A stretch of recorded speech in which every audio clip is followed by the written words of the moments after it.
Quand vous voulez, Monsieur Sado, quand vous Ouah voulez. là là, ouah là là. Ok, ok. Bah, bonsoir tout le monde. Je suis très heureux. Je vais faire bah, un mot de bienvenue pour ce troisième webinaire. Premièrement, je tiens à remercier le professeur Hermouche d'avoir accepté d'animer ces trois webinaires avec nous. Je sais que votre agenda au stade est trop serré. Merci beaucoup pour d'avoir accepté. Un, et deuxièmement, pour votre grand sens de partage de savoir avec vos confrères médecins généralistes. Je tiens aussi à remercier Dr Yousfi pour l'organisation de ces trois webinaires avec Cooper Pharma. Je remercie tous les participants aussi. Avant de passer la parole à Dr Yousfi, je vous souhaite une bonne et heureuse année 2021, plein de santé et de De prospérité. vaccins. Ça se Plein de voilà. vaccins. Là, avec le vaccin, il y a qu'à docteur Lucie. Oui, plein Inch'Allah, de bonheur et de vaccins. Inch'Allah, Inch'Allah, Inch'Allah. Sans trop tarder, je passe la parole à Dr Yousfi tout en vous souhaitant une très bonne réunion. Chers amis, c'est toujours un plaisir d'être encore parmi vous. C'est notre dernier webinaire pour cette année 2020. À mon tour de remercier beaucoup le laboratoire Cooper. Juste pour rappel, le laboratoire Cooper, c'est un des premiers laboratoires, que ce soit nationaux ou internationaux, qui ont été avec notre groupe. Ils nous ont toujours laissé choisir les thèmes, les orateurs, les endroits. Ils ont toujours été à notre côté. Et pour ça, je ne les remercierai jamais assez. Bien sûr, Monsieur Saïdoun, Madame Sana et tout le staff. Pour terminer l'année en beauté, on n'avait pas mieux que professeur Hermouche. Et comme je vous ai dit, comme M. Saadou l'a dit, je vous souhaite une très bonne année 2021. Espérons seulement revenir à la normale, garder notre santé, la santé de ceux que nous aimons. Faites attention à vous, à vos proches. Et merci d'être toujours là avec nous. Notre thème d'aujourd'hui, c'est la place, ou c'est la prise en charge plutôt des rhumatismes inflammatoires en médecine générale avec professeur Almouche. Merci et à vos professeurs.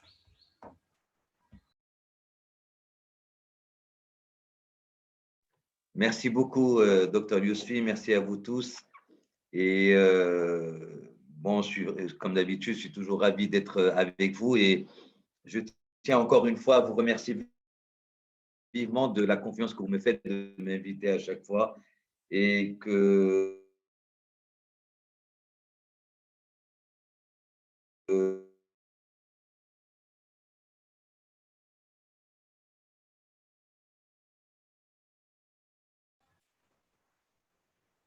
Professeur, ça coupe?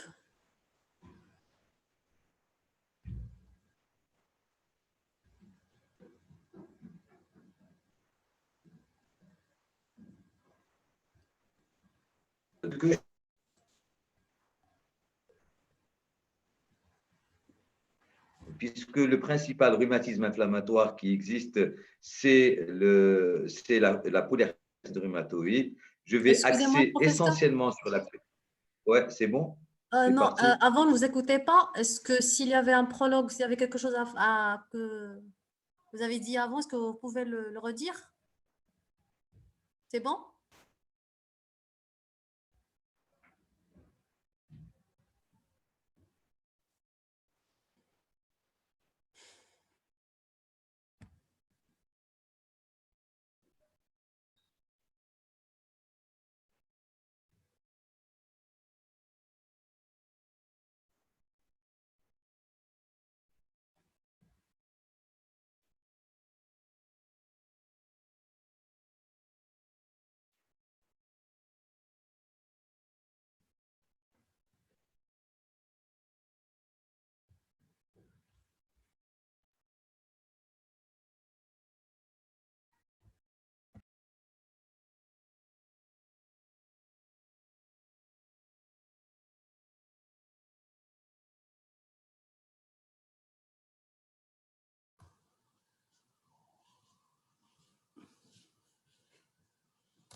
Parfait. Très bien, très bien. Donc, je répète un peu ce que j'ai dit quand c'est l'introduction sur les rhumatismes inflammatoires en médecine générale. Je vais essayer de parler essentiellement de la polyarthrite rhumatoïde qui représente le rhumatisme inflammatoire le plus fréquent, où la thérapeutique a été modifiée ces dernières années, où la place du médecin généraliste, je vais vous le montrer également, a une place extrêmement importante avec des recommandations internationales qui placent le médecin généraliste au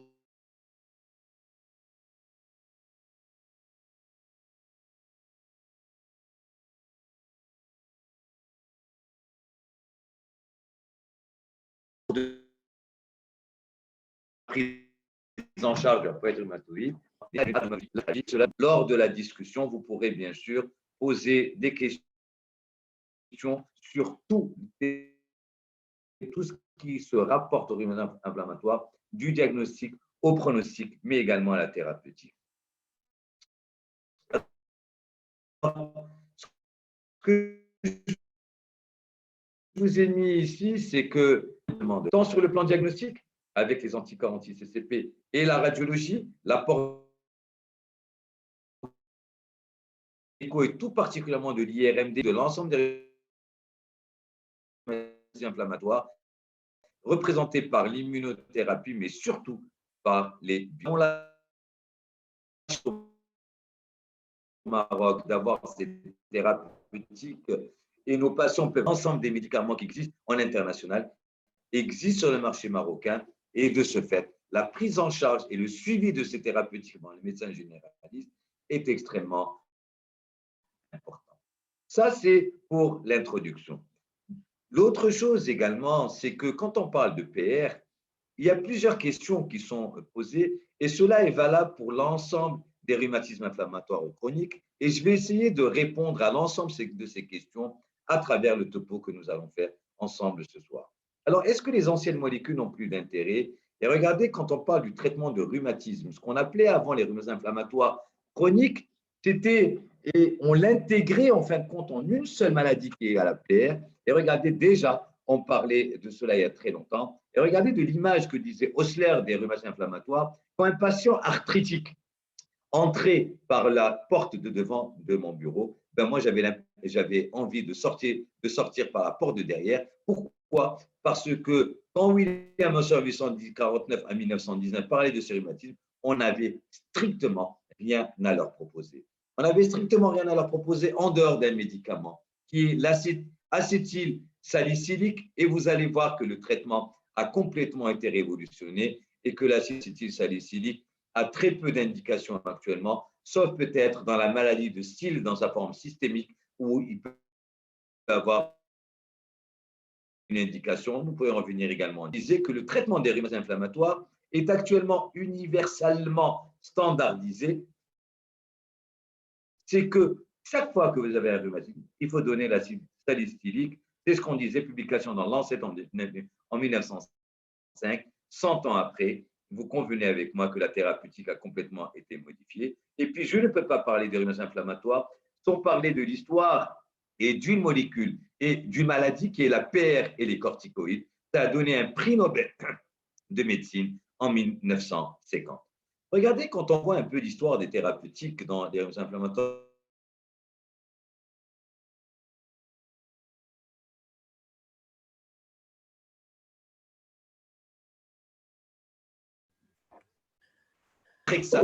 Et regardez, en fait, quand ces molécules qu'on croyait qui étaient anciennes, actuellement, dans l'ensemble des rhumatismes inflammatoires, représentent la pierre angulaire du traitement de première intention, notamment l'hydroxychloroquine et le méthotrexate, un des principaux médicaments en première intention dans la PR.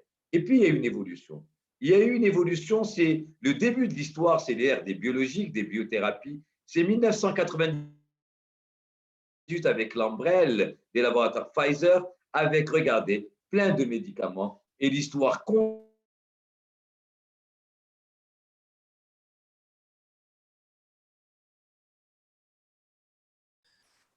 Professeur, ça coupe. On ne vous entend pas.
d'autres?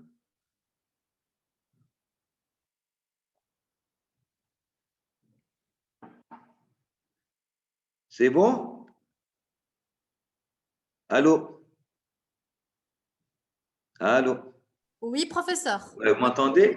Oui, maintenant c'est bon. Je ne sais pas ce qui se passe parce que moi j'ai la fibre optique, mais ce n'est pas grave. Donc voilà, je disais ici, donc en fin de compte, que quand on prend l'histoire de traitement des rhumatismes inflammatoires et notamment de l'APR, l'histoire de ces biothérapies a commencé en 1998 et on a vu chaque année des évolutions extrêmement spectaculaires et chaque année nous avons de nouvelles thérapeutiques.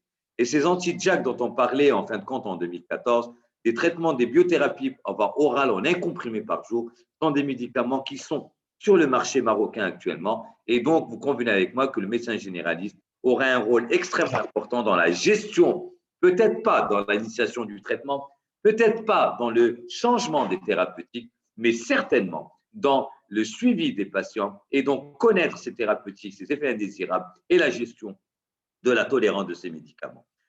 Donc, j'ai essayé de mettre en fin de compte les recommandations internationales et l'Hosté marocaine de rhumatologie, juste pour vous dire qu'en fin de compte, que la prise en charge de ces rhumatismes inflammatoires est une concertation entre le patient et le praticien, une décision médicale. Et regardez, quand on voit, ça c'est la nouveauté en matière de prise en charge, c'est que l'interniste et le rhumatologue, c'est le spécialiste qui prend en charge les patients atteints de rhumatisme inflammatoire.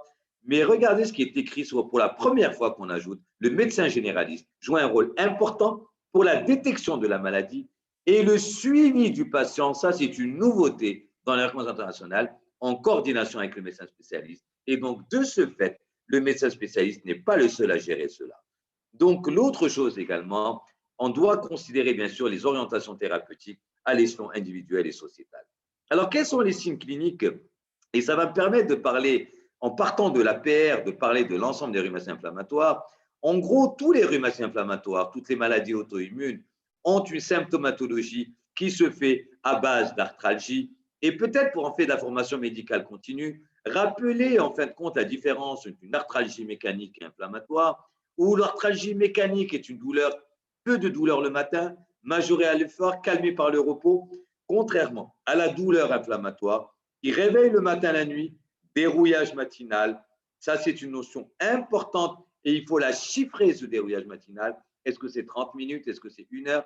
Non calmé par le repos. Et l'exemple type ici, c'est ce lupus avec ce masque malaire, ce rash malaire qui permet de poser le diagnostic de façon aisée. L'autre chose également, c'est quand on parle de PR, comment on va différencier la PR, la polyarthrite des autres rhumatismes inflammatoires. Et à me permettre de parler de diagnostic différentiel, c'est une oligarthrite. Regardez, M4 carpophalangien, la PR épargne les interphalangiennes distales. Ici, ce qui n'est pas le cas des autres rhumatismes inflammatoires. Donc, la PR est la seule maladie et c'est le seul rhumatisme qui va épargner les interphalangiennes distales que vous voyez ici. Début au-delà de 6 semaines, douleur à la pression, et on peut avoir une polyarthrite fébrile dans 20% des cas, qui m'amènera à parler tout à l'heure des hypothèses diagnostiquant une polyarthrite fébrile, parce que la notion de fièvre ne veut pas obligatoirement dire que c'est une maladie inflammatoire, peut-être qu'il y a autre chose. Tendinite, les autres articulations, et puis l'objectif en fin de compte. L'objectif du diagnostic précoce, on n'a aucun intérêt à poser le diagnostic à ce stade de complications. Et ce qui différencie en fin de compte la PR des autres rhumatismes inflammatoires, c'est que la polyarthrite rhumatoïde est un rhumatisme inflammatoire déformant. Et ça, c'est une notion importante. Et je vous ai mis les principales déformations, le col de cygne, boutonnière que vous voyez ici, le coude vent cubital et le pouce en Z sont des diagnostics évidents de PR. Diagnostic précoce, pourquoi? Parce que tout retard ne se rattrape jamais, parce qu'un diagnostic précoce nécessite un traitement précoce qui améliore la qualité de vie, qui améliore les érosions osseuses, et puis rechercher les autres atteintes articulaires. Et pour la PR, par exemple, quelques atteintes qui peuvent nous orienter le diagnostic, c'est l'atteinte de l'articulation temporomandibulaire qui doit vous faire rechercher, surtout quand il y a une notion de rhumatisme inflammatoire, donc d'arthralgie inflammatoire, de poser le diagnostic avec les autres atteintes que vous connaissez. Et puis, il y a ce qu'on appelle les atteintes extra-articulaires. Les atteintes articulaires sont le propre, en fin de compte, de beaucoup de maladies. Mais en fin de compte, pour la PR, ce que vous recherchez, regardez ce pied ici. Si on n'enlève pas les chaussettes de nos patients, on n'aurait pas vu ce nodule rhumatoïde, la vascularité rhumatoïde. Puis, une notion importante que j'ai envie que vous reteniez, c'est le syndrome de Felty. C'est l'association d'une PR avec une splénomégalie et une opinion. Et puis, l'autre chose également, tous les rhumaties inflammatoires, que ce soit la PR ou les autres, ce sont des maladies inflammatoires. Et donc, la principale complication quand on laisse évoluer un rhumatisme inflammatoire, c'est la survenue d'amylose AA, c'est ce dépôt de protéines enchevêtrées au niveau des différents tissus, notamment au niveau rénal et cardiaque, qui vont donner une insuffisance rénale et une insuffisance cardiaque. Sur le plan évolution, grossièrement, 50% des malades vont avoir des handicaps, qu'il y a des formes bénignes, des formes intermédiaires, des formes sévères d'emblée. Ceci est valable pour l'ensemble de rhumatisme inflammatoire. Quand est-ce qu'on va évoquer une PR? Pourquoi? Parce que quand on a une polyarthrite chez un patient, il y a des critères, parce qu'une polyarthrite ne veut pas obligatoirement dire que c'est une polyarthrite rhumatoïde, ne veut pas obligatoirement dire que c'est un rhumatisme inflammatoire chronique. Devant toute polyarthrite fébrile, il faut être sûr qu'il n'y a pas d'endocardite infectieuse et donc ausculter nos patients. Et tout souffle chez un patient fébrile avec une atteinte articulaire est une endocardite jusqu'à preuve du contraire, avec la réalisation d'une échographie transœsophagienne. Ne pas oublier que la gonocopsie donne une polyarthrite et notamment une monoarthrite au niveau du genou, et il faut la ponctionner et rechercher cela.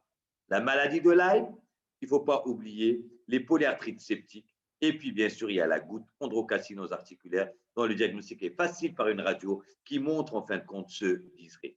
Quand on a une polyarthrite à souffle cardiaque, regardez l'importance en fin de compte d'examiner et d'ausculter le cœur. L'endocardite, j'en ai parlé, mais n'oubliez pas l'endocardite lupique qu'on appelle l'endocardite de Liebman-Sachs. C'est une endocardite au cours du lupus et puis également la péricardite lupique avec cet alourdissement ou du frottement péricardique.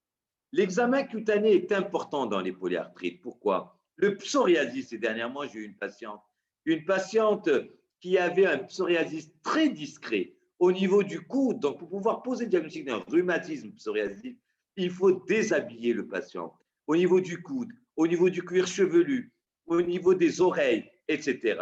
Et puis, bien sûr, le masque lupique pour le lupus, le phénomène de Raynaud. Je différencie phénomène de Raynaud je le différencie des engelures en ce moment. Parce que pourquoi? Parce que le phénomène de Raynaud a trois phases. Une phase syncopale qui est la phase blanche, où vous avez une main blanche, complètement blanche, comme une mort apparente. Et là, ça vous évoque, bien sûr, la sclérodermie systémique. N'oubliez pas de rechercher les signes digestifs. Tout dernièrement, je viens de recevoir une jeune patiente de 13 ans, qu'on m'a envoyée pour une aphthose qui est actuellement hospitalisée chez moi. Aphthose buccale, aphthose génitale, douleur abdominale. On a trop facilement posé le diagnostic de maladie de Behçet. Elle avait en fin de compte une atteinte articulaire, mais elle a des douleurs abdominales, calprotectine fécale extrêmement positive. C'est probablement une maladie de Crohn avec une atteinte extradigestive. C'est la même chose. Parmi les signes extradigestifs des maladies inflammatoires chroniques de l'intestin, il y a la polyarthrite. Donc, posez la question sur les signes digestifs de vos patients. Et puis, bien sûr, le bilan hépatique est obligatoire. N'oubliez pas que le virus B et le virus C peuvent donner des compensations extra-hépatiques, une atteinte articulaire et les hépatopathies auto-immunes. C'est très facile de parler de spondylarthropathie. Pourquoi? Parce que chaque polyarthrite avec des signes axiaux, à savoir des douleurs tendineuses au niveau du tendon d'Achille, avec ce qu'on appelle des thalalgies, mais également une atteinte du rachis axial et sacro-iliaque et des douleurs fessières, peut évoquer très rapidement une spondylarthropathie. L'examen ophtalmologique est obligatoire. Pourquoi? Parce que devant une polyarthrite, posez-vous la question d'une xérophthalmie qui va vous évoquer un syndrome de Gouge-Rojogren, une uvéite, l'examen ophtalmologique qui va vous évoquer une sarcoïdose et une sclérite pour les vascularites. Voilà, en fin de compte, vous avez vu qu'en gros, et amusez-vous devant toute polyarthrite à examiner les signes ORL. Pourquoi? Chaque fois que vous avez une destruction de la cloison nasale, ne dites pas que mon patient est un boxeur, c'est probablement une maladie de Wegener. Voilà, en fin de compte, ce diagnostic différentiel de PR est extrêmement important. Il m'a permis de passer en revue l'ensemble des rhumatismes inflammatoires. Donc, quel est le bilan devant tout rhumatisme inflammatoire? devant toute polyarthrite que nous avons, c'est tout d'abord, bien sûr, un très bon examen. Peau muqueuse, j'espère que je vous ai convaincu. Les yeux ORL, thorax, vaisseau, les ganglions, le tube digestif, maladie inflammatoire chronique de l'intestin, l'urogénital et l'examen neurologique. Et voilà le bilan qu'on fait systématique, mais il n'est pas consensuel, mais c'est ce que je fais dans la pratique. NFS, VSRP, transaminase, l'acide urique, les anticorps, on ne fait plus les facteurs rhumatoïdes. Je vous l'ai mis volontairement parce qu'encore des gens, c'est pour vous dire qu'actuellement, les anticorps anti-CCP ont permis de submerger, de rendre caduque cet examen. Les anticorps antinucléaires, un bilan rénal, une protéinurie poussée sur, bien sûr, l'hépatite B, C, HIV, maladie de Lyme, et puis quelques radios. Un diagnostic précoce pour la PR, rôle du médecin généraliste, raideur matinale au-delà de 30 minutes, durée d'évolution des symptômes au-delà de 6 semaines, arthrite d'au moins 3 articulations, douleur à la pression et atteinte. Et ça, c'est une notion importante. C'est une atteinte dans les rhumatismes inflammatoires. Vous avez une atteinte qui est symétrique. Et voilà, c'est une notion importante. Et l'autre message également, à tort, souvent, dans le contexte marocain, on parle de rhumatisme articulaire aigu chez des patients âgés de 35 voire 50 ans. Le rhumatisme articulaire aigu est exceptionnel, voire n'existe pas à cet âge-là. C'est l'apanage de l'enfant. Donc, quand vous avez un rhumatisme, qui est quelqu'un qui a 35 ans, pensez plutôt aux autres maladies, même si les assos sont positifs. Les assos ne sont que le reflet d'anticorps anti-streptolysis. Ça veut dire d'un contact antérieur avec le streptocoque hémolytique. Signe biologique, je vais parler anti-CCP, VSRP, diagnostic différentiel dont j'ai parlé tout à l'heure, NFS, bilan hépatique, créatinine, anticorps antinucléaires, radiothorax pour éliminer éventuellement une sarcoïdose qui est extrêmement importante qu'on oublie, et c'est les adénopathies médiastinales, et puis les radios qui ne sont pas obligatoires, qu'on peut faire. Et regardez des images typiques ici, regardez des synovites, regardez une déminéralisation en bande ici, et regardez ces érosions que l'on voit. L'écho, la nouveauté. Donc tout cela jusqu'à présent, depuis tout à l'heure, ce que je parle, c'est du ressort du médecin généraliste. On n'a pas besoin du spécialiste pour arriver à cela. Quand est-ce qu'on a besoin du spécialiste? On a besoin du spécialiste pour aller un peu plus loin. Pour aller plus loin, pour rechercher des érosions osseuses. Et dans ce cas-là, on a soit l'échographie, soit l'IRM dédié. Et là, je profite pour passer un message. L'IRM dédié, c'est une IRM qui est liée avec un logiciel pour étudier les articulations. Donc, ne le faites pas dans un cabinet de radiologie simple parce qu'ils n'ont pas l'expérience de cela. Il faut faire cette IRM chez des gens qui font l'IRM ostéo-articulaire avec un logiciel qui est adapté pour l'atteinte articulaire, pour rechercher des érosions et des synovies. Donc, regardez que j'ai repris les recommandations internationales, mais regardez ce que l'on met, ce que j'ai mis ici, prescrire, donc le diagnostic, j'en ai parlé clinique, prescrire dès la première consultation par le médecin spécialiste, c'est ce qui a changé ou non. Et dans ce cas-là, comme vous avez vu au tout début, c'est le médecin généraliste. Vous allez faire ici les radios qu'il faut. Vous allez faire les anticorps anti-CCP, le bilan inflammatoire, la créatine, hémogramme, bandette urinaire, anticorps antinucléaires. Si les radios sont normales, la vie, et c'est à ce moment-là uniquement qu'on aura besoin du spécialiste, regardez, pour l'instauration du traitement de fond de la maladie. Donc, j'ai résumé ici le traitement. Quand vous avez une maladie, il y a plein de choses qu'il faut. L'activité, l'objectif, c'est d'éviter la laisser ici à court terme pour qu'elle soit réversible avant d'arriver à l'irréversibilité, surtout au niveau de la PR. Et pour cela, nous avons les AINS et les antalgiques, et puis nous avons ces traitements de fond que je vais détailler. Quelle est la place des corticoïdes? Les corticoïdes ont démontré non seulement un intérêt anti-inflammatoire, mais aussi un intérêt dans la prévention de l'atteinte structurale. Donc, au-delà du traitement de fond que l'on donne, les corticoïdes, pour pouvoir laisser les immunosuppresseurs marcher dans le cas de la PR, ont un intérêt parce qu'ils bloquent l'inflammation, ils bloquent les érosions osseuses. Et puis, regardez, le bénéfice structural apporté résulte surtout de leur capacité à contrôler plus rapidement l'inflammation que les traitements de fond classiques, sans pouvoir réduire à la rémission à eux seuls. L'autre message également. L'autre message, c'est que dans tous les rhumatismes inflammatoires, autres que la PR, vous avez l'habitude de donner 1 mg/kg de prednisone. Pour la PR, ce qui va changer, c'est qu'on n'atteint jamais plus que 10 mg par jour. Et ça, c'est un message important. Et de faibles doses doivent être utilisées. Donc, tous les rhumatismes inflammatoires, dans les maladies auto-immunes, on peut aller jusqu'à 1 mg kg. L'atteinte articulaire en général, c'est 0,5 mg kg jour. La seule maladie qui sort de cela, c'est la PR, où on ne doit pas dépasser 10 mg par jour.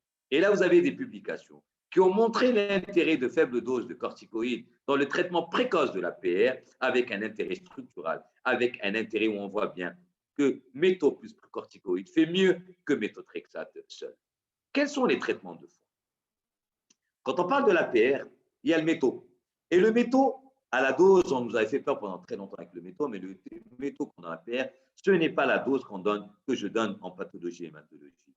Traitement de fond dans la PR, première intention, efficacité, bonne tolérance, coût modéré, c'est 10 à 15 mg par semaine et on augmente rapidement avec une dose maximale de 25.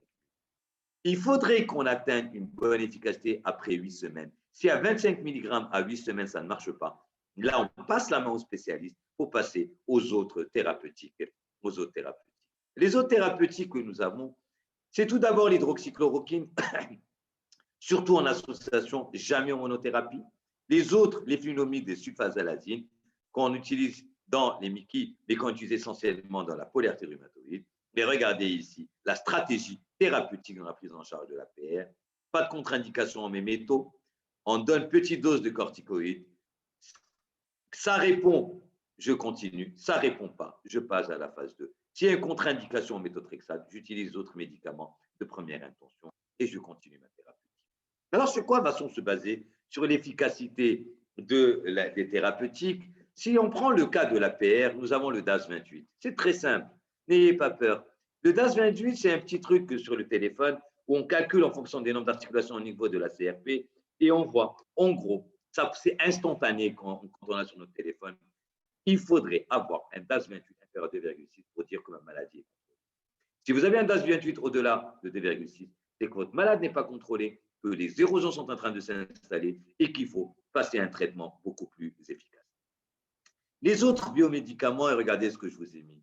Je vous ai mis le passé qui n'est plus du passé, je suis tenté par le mettre dans le présent, parce que ces molécules qu'on utilisait auparavant sont maintenant, sauf les sels d'or qu'on n'utilise plus, ces molécules qui en 1960 sont actuellement d'actualité dans les recommandations et elles sont en première intention et ce n'est qu'après qu'on passe à ces biothérapies que je vous ai dit ici. L'autre message également, c'est que la PR est responsable d'infection, mais attention aux corticoïdes. Aux corticoïdes, c'est des médicaments inducteurs d'infection. Et regardez, quand on prend le cas de la PR, ça multiplie le risque de 2,2. Et quand on prend les maladies auto-immunes et les rhumatismes inflammatoires en général, et quand on parle d'infection au cours de ces maladies, regardez le principal médicament qui ressort, loin devant les immunosuppresseurs, ce sont bien les corticoïdes. Donc faites très attention quand vous donnez une corticothérapie à gérer les infections de vos patients. C'est le premier médicament inducteur d'infection. Alors, vaccination, et c'est thérapeutique, puisqu'on en parle de vaccin, je ne pouvais pas ne pas parler de vaccination et ne pas parler de ces rhumatismes inflammatoires. Le risque infectieux augmente d'autant plus que la maladie auto-immune, quelle qu'elle soit, quel que soit le rhumatisme inflammatoire, est sévère et qu'elle nécessite de fortes doses de corticoïdes et d'immunosuppresseurs. Les vaccins, contrairement à ceux qui pensent que du fait de l'immunosuppression des corticoïdes et des immunosuppresseurs vont baisser l'immunité, faux. Oui, il y a une ça baisse l'immunité, mais l'immunogénicité des vaccins est maintenue chez les patients atteints de maladies auto-immunes, y compris chez les patients recevant une corticothérapie d'immunosuppresseurs. Les risques de vaccination spécifiques aux patients ne sont pas différents en comparaison aux patients non vaccinés. Et puis, voilà, donc voilà, c'est ce que je voulais dire. Donc, c'est un message important quant à la vaccination de vos patients qui ont une rhumatisme inflammatoire, même s'ils sont sous immunosuppresseurs, je dirais même plus, et ce d'autant plus qu'ils sont sous immunosuppresseurs et d'autant plus qu'ils sont sous corticoïdes, parce que les complications infectieuses sont les principales causes de mortalité chez ce groupe de patients. Le suivi de ces patients, est-ce qu'on les suit par le bilan immunologique? La réponse est clairement non. Le suivi des rhumatismes inflammatoires, que ce soit la PR ou les autres rhumatismes inflammatoires, c'est d'abord la clinique. Puis, ce sont des paramètres inflammatoires simples, VS, CRP, tous les mois. La CRP a un intérêt dans tous les rhumatismes inflammatoires, sauf dans un seul rhumatisme inflammatoire, la CRP n'a pas d'intérêt, c'est le lupus érythémateux systémique où la CRP est toujours négative, même en cas de poussée. La positivité d'une CRP au cours d'un lupus érythémateux systémique me permet de poser deux diagnostics. Soit une surinfection qui est ajoutée, une complication infectieuse, soit les sérites, à savoir une péricardite ou alors une pleurésie au cours du lupus, peut faire monter la CRP à des taux extrêmement élevés. C'est les deux celles principales. Par contre, dans les autres rhumaties inflammatoires, VS et CRP sont corrélés à l'activité de la maladie. Alors, instauration de traitement de fond, suivi conjoint du patient avec les professionnels de santé. Et regardez, à chaque fois dans les réponses internationales de 2020, on retrouve cela. Donc, le médecin généraliste n'est plus écarté de la prise en charge. Au contraire, il a un rôle global et on a diminué, en fin de compte, le rôle du médecin spécialiste à uniquement l'instauration du traitement de fond. Et lorsqu'on doit changer, bien sûr, switcher le traitement de fond en initiation d'un biothérapie. Donc, en conclusion, si on prend l'ensemble des rhumaties inflammatoires, l'APR, c'est prédnisone et méthotrexate. Les autres, c'est prédnisone à la seule, sans métaux, à la dose de 0,5 mg. Le plus tôt, le plus rapidement, le mieux. Un diagnostic précoce et un traitement précoce, un suivi strict. Je vous remercie. Merci beaucoup, professeur. Je laisse la place maintenant aux questions. Professeur, je vais attendre un petit peu qu'il y ait un peu plus de questions. Je vais commencer. Alors, pour la corticothérapie, si on donne même à petite dose, mais quand même, ça va être pour le nombre, enfin la durée, je veux dire. Alors, c'est une très bonne question et je vous remercie de me la poser.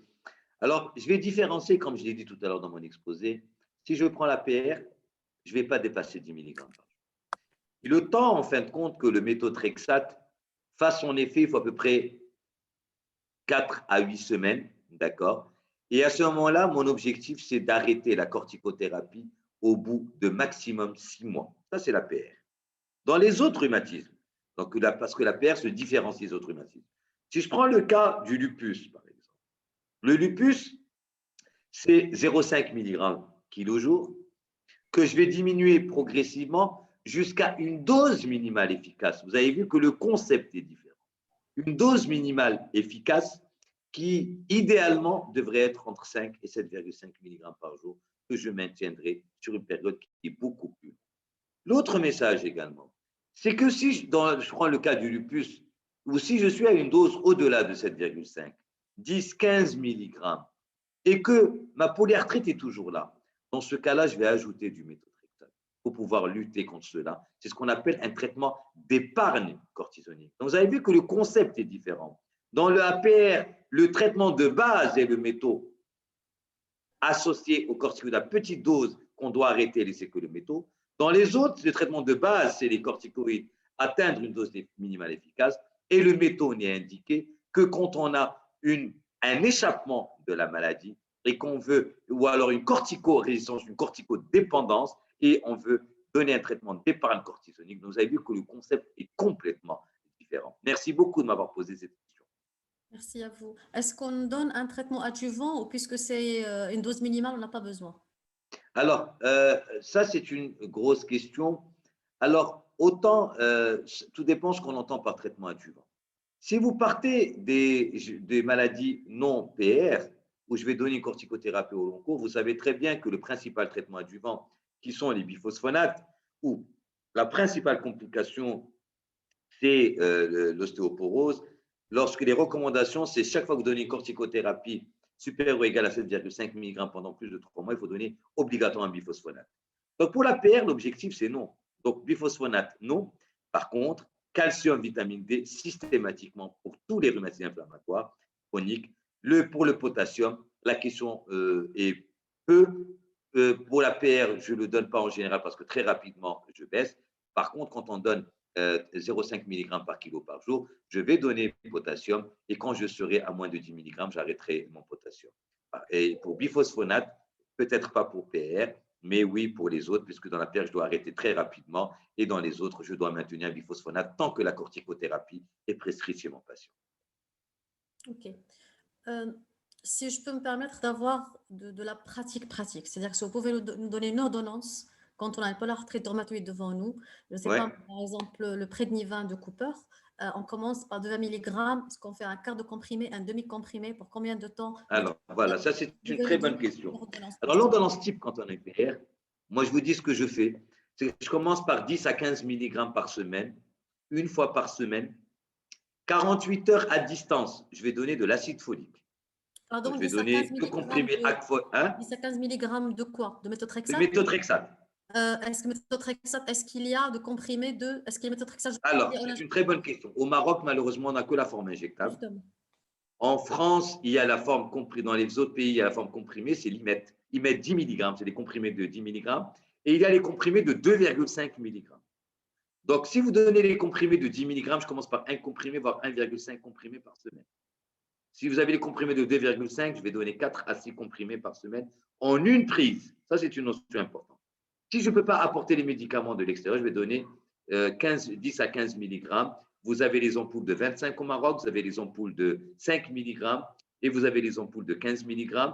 Puis, de toute façon, c'est ajustable facilement. Je donnerai cela une fois par semaine. Il faut vraiment bien expliquer. J'ai eu des patients qui prenaient chaque jour. 48 heures à distance. Vous savez très bien que le méthotrexate est un médicament antifolinique. Donc, je vais donner de l'Acfol, de l'acide folique. Je vais donner 2 comprimés de 5 mg, 48 heures à distance du méthotrexate. Ça, c'est une notion. Je vais donner également votre prednisolone à la dose de 10 mg, donc un demi-comprimé par jour au début, auquel je vais associer calcium, vitamine D, 1 g de calcium, 800 unités de vitamine D. Le potassium, peut-être que je ne le mettrai pas, peut-être une petite dose, un petit comprimé par jour. Et progressivement, il faudrait que ma VS et ma CRP baissent et que mon DAS 28 soit inférieur à 2,6. Une fois que j'ai obtenu cela, je vais diminuer très rapidement les corticoïdes pour les arrêter en 6 mois. Voilà pour l'ordonnance type de l'APR. Si ça ne marche pas, je ne passe pas une biothérapie. Je vais majorer le méthotrexate jusqu'à atteindre 25 mg.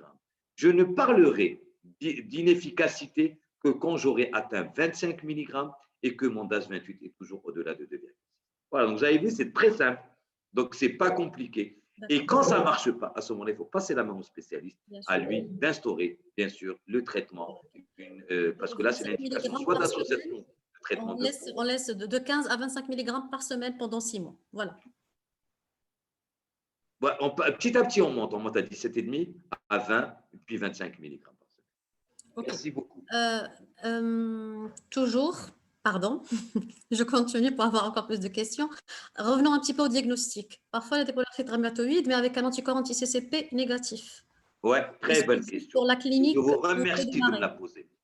C'est ce qu'on appelle, alors, 2 choses qui sont importantes. Les anti-CCP, c'est pour ça que j'ai parlé tout à l'heure, le facteur rhumatoïde, j'en ai pas beaucoup parlé parce qu'il a moins de spécificité. Vous savez très bien que le facteur rhumatoïde peut être positif dans les cryoglobulinemiques, dans plein de maladies auto-immunes. Les anti-CCP ont une spécificité importante dans le cas de l'APR. Quand ils sont positifs, c'est quasiment sûr que c'est une polyarthrite rhumatoïde. Le problème est posé, et ceci est valable dans 5 à 10% des cas, on a ce qu'on appelle les polyarthrites rhumatoïdes séronégatives.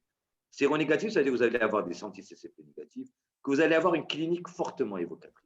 Le maître mot pour la PR, c'est, sur le plan clinique, c'est que c'est un rhumatisme qui épargne les IPD. C'est le seul rhumatisme inflammatoire qui va épargner les interphalangiennes distales. Il faut prendre le temps d'expliquer et de poser les questions. Pourquoi? Parce que souvent, vous avez des irradiations, des lésions, des douleurs, des métacarpophalangiennes vers les IPD et vous croyez que les IPD sont touchés. Non, il faut les prendre isolément et voir une par une si le malade a mal ou n'a pas mal. S'il n'a pas mal, c'est un critère majeur. Et dans ce cas-là, qu'est-ce qu'on fait? C'est pour ça que j'ai parlé tout à l'heure de l'écho et de l'IRM dédié. Ce sont les 2 examens, et surtout l'IRM dédié, qui recherche des lésions radiologiques d'érosion et de destruction infracliniques et qui vous permettent de poser le diagnostic de PR séronégatif. Si tout cela est négatif, dans ce cas-là, vous dites attention, c'est probablement pas une PR, c'est peut-être un autre rhumatisme inflammatoire à bilan négatif. Même si vous avez des anticorps antinucléaires négatifs, cela ne veut pas dire que vous avez un rhumatisme que vous n'avez pas de rhumatisme inflammatoire. Vous pouvez avoir de vrais lupus sans avec des anticorps antinucléaires négatifs. Vous pouvez avoir de vrais rouge-rose-jaune. Et là, je passe un message. c'est que quand vous avez les anticorps antinucléaires négatifs et que vous avez un syndrome sec, sachez que les anti-SSA peuvent être positifs malgré la négativité des anticorps. Donc, si vous avez une forte suspicion de syndrome de Gauche-Sjogren, demandez en plus si les anticorps antinucléaires sont négatifs, des anti-SSA seuls qui peuvent être positifs, qui vous permettent de redresser. Et puis, n'oubliez pas les autres maladies. Les autres maladies, c'est les pièges que je vous ai mis tout à l'heure. Radiothorax pour la sarcoïdose, l'enzyme de conversion d'angiotensine. N'oubliez pas les signes digestifs, qu'on appelle le Crohn, les formes sèches des maladies inflammatoires chroniques de l'intestin, donner de l'importance aux douleurs abdominales. N'oubliez pas de prendre la température de vos patients pour être sûr qu'il n'y a pas d'endocarditis infectieuse. N'oubliez pas d'ausculter pour voir s'il n'y a pas de souffle. Voilà, c'est des signes, c'est le bon sens clinique qui vous permet. Donc, ne restez pas figé sur le diagnostic de PR. C'est pour ça que j'ai essayé volontairement, et je te remercie à Mme Yousfi, parce que je vous ai dit que je voulais parler de l'ensemble dans le diagnostic différentiel, et j'ai parlé de tous les signes qui me permettent d'orienter vers les autres rhumatismes inflammatoires. Merci beaucoup pour le récapitulatif, docteur. Si on revient au traitement, après les 6 mois, est-ce qu'on commence à diminuer graduellement la corticothérapie? Et comment on fait pour la méthotrexate? Est-ce qu'on la garde Pour à la vie? PR, Oui, toujours la PR. alors pour la PR, il faut que j'arrête mon corticoïde à 6 mois. Graduellement. Oui, graduellement. Alors, le métaux est utilisé au long cours. À Voilà, vie. donc au long cours. On préfère dire au long cours parce que des fois, vous avez des rémissions de la maladie. Et là, j'en ai en consultation des patients où quand la maladie est équilibrée, vous avez monté à 20 mg, qui va très bien, qui n'a pas de signe particulier, je me remets à baisser petit à petit à 17,5. Il n'y a pas de poussée, je baisse à 15. Il n'y a pas de poussée, je baisse progressivement. Et il y a des patients où la maladie peut s'éteindre ou peut diminuer d'activité avec le temps. D'accord. On se retrouve en consultation avec des malades qui arrêtent tout seuls la métaux ou parfois la thérapie ou les deux. Et ils sentent bien, parfois quelques douleurs qui prennent juste des anti-inflammatoires. Est-ce que quand on revoit, est-ce qu'on demande la VSCRP, est-ce qu'on recommence, on réinitie? Oui, c'est une très bonne question. Alors ça, c'est une très bonne question, je vous remercie de me la poser. Alors, il faut différencier deux choses. Et c'est pour ça que vous avez vu dans mon exposé, j'ai différencié la PR des autres rhumatismes inflammatoires. Il faut faire attention. Dans les rhumatismes inflammatoires, s'il a arrêté le traitement des autres maladies autres que la PR, s'il a arrêté son traitement et qu'il va bien, des petits à-coups d'AINS ne posent pas de problème. Vous allez traiter ce qu'on appelle à la demande par un anti-inflammatoire non stéroïdien. L'exemple type, c'est les spondylarthrite ankylosante, par exemple. Mais si vous avez une PR, faites très attention. Faites très attention parce que là, c'est ce qu'on appelle le seul rhumatisme destructeur. Je ne sais pas si vous imaginez. Donc là, les érosions continuent à avoir lieu et donc, attention, attention, attention. Attention, ça se fait à bas bruit sur du long terme, d'accord? C'est comme le diabète, d'accord? Et il y a des recrudescences en période de froid, mais en été, il peut se sentir bien, il va dire je vais arrêter, mais les destructions continuent, les érosions. Et la particularité de la PR, c'est que les érosions ne sont pas réversibles. C'est ça ce qui, contrairement aux autres maladies. Je vous remercie pour cette question qui est plus qu'importante. Alors, quand on retrouve un patient avec une PR qui est confirmée, on recommence le traitement, quel qu'il soit, quel que soit son état. Voilà, tout à fait. Je passe aux questions des amis. Fatem Zahra nous demande quel est le principe du Ambrel et est-ce qu'on le donne, on le donne pour quelle durée? Ça aussi, c'est une très, très bonne question. Je vous remercie. Donc, l'Ambrel, si vous voulez, dans les biothérapies, vous avez plusieurs traitements. Vous avez les anti-TNF, vous avez le rituximab, vous avez les anti-interleukines, vous avez les anti-IL6 qui est l'Actemra, qu'on donne maintenant dans les phases cytokiniques du Covid-19. Il y a les anti-IL17 actuellement, et puis il y a une autre famille qui est les anti-JAK. Les anti-JAK, dans celui qui est actuellement, c'est celui de laboratoire Pfizer. L'Ambrel fait partie des anti-TNF. Au sein des anti-TNF, vous avez deux classes. Vous avez les récepteurs solubles, qui est l'Ambrel, et puis il y a les autres, qui est l'infliximab et l'adalimumab, et le golimumab. Donc, la particularité des anti-TNF, c'est qu'ils bloquent le TNF. Or, vous savez très bien que le TNF a un rôle dans la défense antituberculeuse. Vous êtes d'accord avec? Donc c'est des patients, surtout quand on est dans un pays d'infection tuberculeuse avec une forte prévalence, c'est des patients qu'on doit obligatoirement screener pour la tuberculose. Et ça, c'est une des rares indications du quantiferon qui est fait n'importe comment actuellement. Mais une des rares indications, c'est parce que le quantiferon permettra de retrouver une infection tuberculeuse latente qui peut se décompenser en tuberculose maladie et donc qui nécessite un traitement préventif de la tuberculose avant de démarrer l'anti-TNF. Ce qui n'est pas le cas pour le récepteur soluble, pour l'Ambrelle. Le risque y est là, mais il est beaucoup moins important que les autres entités. Voilà, j'ai essayé de résumer l'Ambrelle. Alors, quand est-ce qu'on le donne? On le donne après échec, c'est le diapo que j'ai mis tout à l'heure, toutes les biothérapies, quelles qu'elles soient, que ce soit l'Ambrelle, les anti-TNF, anti-L6, rituximab, anti-JAK, ce sont des biothérapies qu'on en donne après échec, métaux, d'accord? Métaux après 3 à 6 mois, avec corticoïdes, ou alors échec, métaux associés à sulfasalazine et hydroxychloroquine et avec du méthotrexate. Quand on échappe, à ce moment-là, on passe à la case des biothérapies. Ce qu'il faut savoir, c'est que les biothérapies doivent être données, bien sûr, au long cours. Mais il y a un terme qui s'appelle ce qu'on appelle le taux de maintien thérapeutique. Et ce taux de maintien thérapeutique, aux alentours, il tourne autour de 4 ans. C'est-à-dire, après 4 ans, vous allez perdre l'inefficacité et vous passez à une autre biothérapie. 4 ans, il y a une efficacité. Alors, ce qu'on fait d'habitude, quand les malades vont qui sont sous biothérapie, soit on espace les injections. Ambrelle, on donne une fois par semaine. Si le malade va bien, et progressivement, s'il ne va pas bien, ben ça va être. Professeur?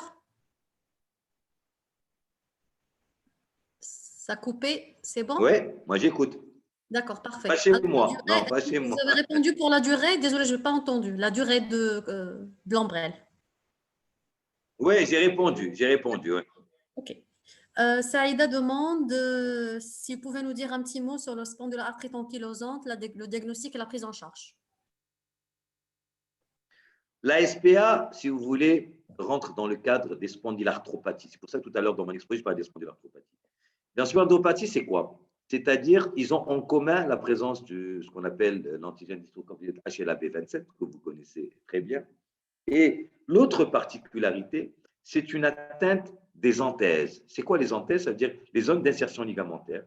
À savoir que vous allez avoir des malades qui vont avoir des thalalgies, qui vont avoir des douleurs au niveau du tendon d'Achille et qui vont avoir un rhumatisme axial, c'est-à-dire au niveau du rachis et au niveau des sacroïdes. C'est ça, les spondylarthropathies. Le traitement fait appel aux anti-inflammatoires non stéroïdiens. La particularité de la SPA, contrairement aux autres, pour pouvoir parler d'inefficacité, vous savez très bien qu'il existe une susceptibilité individuelle aux anti-inflammatoires non stéroïdiens. Que les médicaments qui marcheraient seraient l'indométacine, mais il faut atteindre la dose maximale qui est de 150 mg. Si ça ne marche pas, je dois passer à une autre classe d'anti-inflammatoires. Si ça ne marche à dose maximale, si ça ne marche pas, je dois passer à une troisième classe. Et c'est seulement après utilisation de 3 classes d'anti-inflammatoires différents à dose maximale que je vais dire qu'il y a un échec. Et ce n'est qu'à ce moment-là que je vais passer aux biothérapies. Voilà, si vous voulez, si on veut résumer. Alors, la spondylarthropathie, ça regroupe un ensemble de familles qui sont la SPA, le rhumatisme psoriasique, la maladie inflammatoire chronique de l'intestin, Crohn et rectocolite hémorragique, et qu'est-ce que j'ai oublié? Et les arthrites réactionnelles, d'accord? Certains y intègrent d'autres maladies telles que le maladie de Whipple et le B7, mais en général, c'est les 5 que j'ai dit tout à l'heure. OK. Nisrine, elle vous remercie. Elle remercie également le laboratoire Cooper. Elle demande le diagnostic de l'APR, il est clinique, biologique et radiologique, mais y a-t-il des critères spécifiques pour poser le diagnostic positif, c'est-à-dire devant combien de critères on dit que c'est une PR? Oui, alors c'est une très très bonne question également.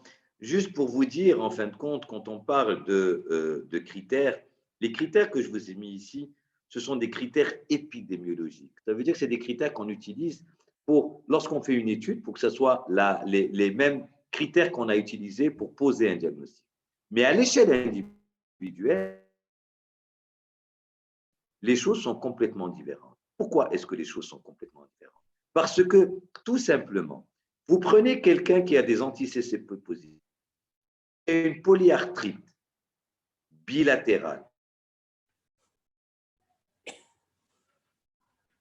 sur les critères épidémiologiques, mais on se base, il y a des signes de spécificité, des signes qui sont plus orientateurs que d'autres. Si je prends la PR, sur le plan clinique, il y a un signe qui est majeur, qui est le fait que ça épargne les IPD. Le deuxième signe qui est important, c'est sur le plan biologique, les anticorps anti-CCP. Et puis, le troisième signe qui est important et qui va être utilisé, c'est les examens complémentaires, l'échographie et l'IRM qui va retrouver des érosions osseuses qui me permettent de poser le diagnostic. C'est une question que j'avais aussi en tête, Saïd l'a demandé. Alors, la métaux, est-ce qu'elle nécessite un suivi biologique particulier, une surveillance? Très bonne question et je vous remercie. Alors, le métaux, c'est très simple. C'est énumération formule sanguine parce que c'est un antifolinique qui peut donner des anémies macrocytaires. Mais si vous donnez votre acide folique à 48 heures à distance, le problème ne se pose pas. La deuxième chose, c'est un médicament qui peut avoir une toxicité hépatique. Donc, il faut faire des transaminases. Et c'est un médicament qui peut avoir une toxicité rénale. Et donc, il faut faire urée, créatine. Le délai, chaque 3 mois, chaque 6 mois? Oui, en général, je les fais tous les 3 mois. C'est ce que je fais en général. Vous avez dit anémie Cytaire. oui, macrocytaire, pardon. Est-ce qu'à part l'acide folique, est-ce qu'on ajoute aussi la vitamine B12 ou pas? Non, pas du tout. Parce que c'est un antifolinique, donc le mécanisme d'action ne se fait pas par la vitamine B12, donc non, pas du tout. Pas de vitamine B12. OK. Alors, docteur Benalizine, s'il vous plaît, pour une SPA stable sur le plan clinique, quand est-ce qu'on peut démarrer la biothérapie? Sinon, c'est quoi la classe idéale des AINS à prescrire? Merci. Oui, alors, stable, si elle est stable, il ne faut surtout pas donner une biothérapie. Ça, c'est clair dans la SPA. Ce n'est pas comme les autres rhumatismes inflammatoires. Voilà, je vous remercie pour cette question. Alors, le médicament, le meilleur, c'est la phénylbutazone. Mais il ne faut surtout pas l'utiliser parce que ça a une toxicité hématologique extrêmement grave. Donc, on ne l'utilise pas. Celui qui viendrait en deuxième, c'est l'indométacine, à une dose qui peut aller jusqu'à 150 mg. Si ça ne marche pas, on passe aux autres. Vous choisissez celui que vous voulez, que vous ayez les anticox de marche également, bien également. Mais là, au-delà, quand vous dépassez l'indométacine, vous prenez 2 classes différentes et vous choisissez au pif parce que chacun a une susceptibilité individuelle. Nesrine demande, je pense qu'on a un petit peu répondu, vous pouvez reprendre le traitement par métaux, quand il est efficace, est-ce qu'il est à vie? Il est au long cours. Au long cours. OK. Docteur Siham Hanana, devant une VS élevée avec des arthralgies, des grosses articulations. On doit donner le bilan complet pour compléter le diagnostic. Oui, là je suis d'accord. Polyarthrite, grosses articulations.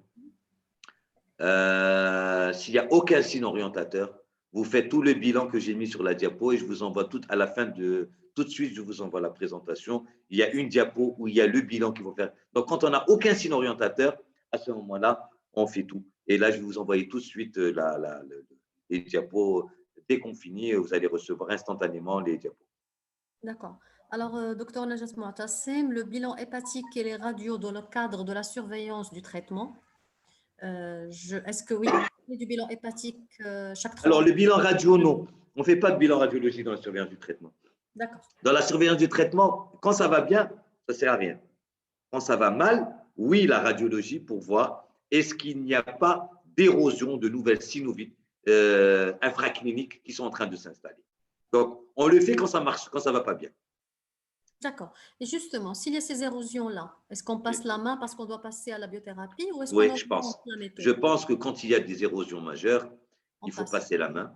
Et quand vous passez la main, quand on initie une biothérapie, le patient, moi, c'est ce que je fais avec les médecins avec qui je bosse, il continue à suivre le bilan biologique. Moi, je ne vois les patients que tous les 3 mois. Donc, c'est le médecin généraliste qui gère le reste des bilans et les infections intercurrentes, les vaccinations, etc. Et moi, mes patients, je les vois qu'une fois tous les 3 mois. OK. Alors, pour la PR, il y a une notion des cas familiaux. Est-ce qu'il y a une place au dépistage? Non. Donc, c'est exceptionnel et il n'y a pas lieu de faire le dépistage, ça n'a pas d'intérêt. D'accord. Beaucoup de femmes se posent la question quand est-ce qu'elles peuvent arrêter le traitement?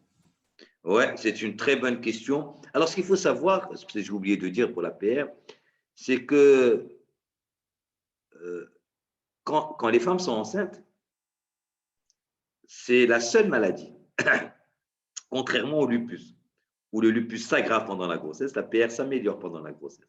Donc, paradoxalement, les femmes se sentent très bien au point qu'elles veulent avoir des enfants chaque année. C'est qu'il n'y a plus de maladies et quasiment, comme le méthotrexate est contre-indiqué, donc on arrête. Même les doses de corticoïdes sont quasiment diminuées par arrêter. Les patientes se sentent vraiment très, très bien pendant la grossesse. Ok. Nesrine, que peut-on faire quand les déformations sont installées? Ben, il faut mettre un traitement de fond, mais c'est une situation qui ne doit plus se voir actuellement. On ne doit Non, mais plus avoir des une déformations. patiente, on C'est voit ça pour l'intérêt. Hein?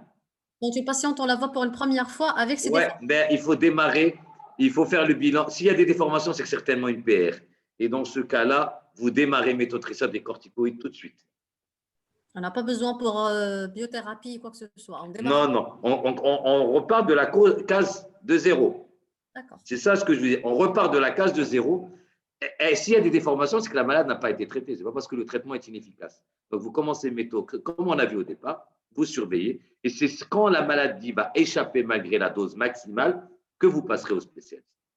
Et pour celles qui étaient, disons, sous méthotrexate 20 par semaine, est-ce qu'ils l'ont arrêté pendant plusieurs mois, plusieurs années? Quand on recommence, quand on les voit, est-ce qu'on recommence graduellement ou on recommence par la dose qu'ils avaient?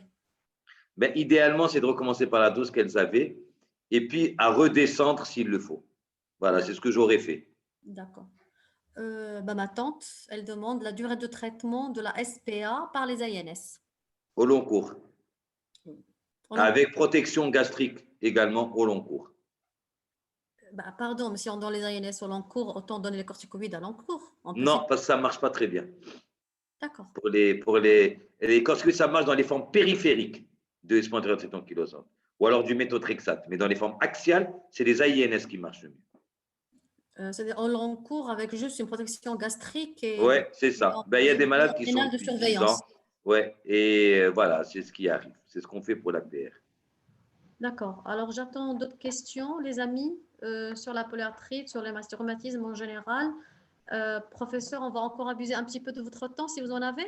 Ben, j'ai tout le temps qu'il faut. Hein. Merci beaucoup. On va peut-être parler un petit peu toujours et encore des Covid. Est-ce que vous pouvez en parler un petit peu des post-Covid? On voit souvent maintenant des consultations. On voit plus souvent du Covid, mais on a parfois tout ce qui est diarrhée, céphalée. Est-ce que vous pouvez nous dire un petit mot sur les manifestations prises en charge de Ouais. Alors, manifestation post-Covid, la première manifestation, c'est l'asthénie majeure. Donc ça peut aller jusqu'à 2 mois et il faut il faut les booster en vitamines à fond. Les céphalées, oui, ça peut persister. Donc ça aussi, c'est quelque chose que l'on voit avec des céphalées des fois intenses. Donc voilà, donc ça aussi, c'est décrit. Mais il ne faut pas s'inquiéter, il faut rassurer les patients, ne pas courir à faire une ponction lombaire, faire des scanners, etc. S'il n'y a pas de signe neurologique particulier, c'est juste la céphalée, il faut le traiter symptomatiquement. On a beaucoup parlé de ce qu'on appelle les lymphopénies post-Covid. Donc ça aussi, c'est quelque chose qu'on retrouve également, qui peuvent durer durant des mois. Et puis, la complication, si vous voulez, qu'on parle pendant très longtemps, et de moins en moins vue maintenant, c'est la fibrose pulmonaire post-Covid. En général, elle survient sur des terrains déjà pré-tarés, mais globalement, avec l'utilisation des corticoïdes maintenant à la phase cytokinique, les patients récupèrent très, très bien. Donc, c'est beaucoup mieux géré qu'auparavant. Mais si on veut dire vraiment, c'est l'asthénie qui peut durer jusqu'à 2 mois. D'accord? N'ayez pas peur également, on sait un peu plus sur l'anosmie et la glycie. Là aussi, elle récupère en 14 jours, mais elle peut durer plus longtemps. Donc là aussi, il faut rassurer les patients. Ça va récupérer, mais ça pourra prendre. Il y a des malades, ça récupère en 10 jours, 15 jours. D'autres, ça va mettre des mois avant que ça n'apparaisse. Voilà, c'est les principales management C'est le diarrhée. de consultation. Alors, diarrhée, c'est un traitement symptomatique que vous allez donner. C'est vrai que c'est décrit, mais il faudrait peut-être réarranger l'alimentation dans ce cas-là. C'est plus alimentation de l'eau de riz et on joue symptomatiquement et tout rentre dans l'ordre. Des probiotiques peuvent avoir un intérêt, donc ne pas oublier cela. Et ce, d'autant plus qu'au Maroc, beaucoup abusent des antibiotiques dans le Covid et donc on ne sait plus faire la part entre ce qui est Covid et ce qui est lié aux antibiotiques. Donc, ayez la main facile à donner des probiotiques. D'accord. Et il y en a souvent maintenant qui associent carrément l'association amoxicilline acide clavionique avec l'azithromycine. Vous trouvez que c'est normal? Ouais, non, je suis pas d'accord. Donc, je suis pas du tout d'accord pour cette association. Pour un patient qui est Covid, je ne donne pas ça.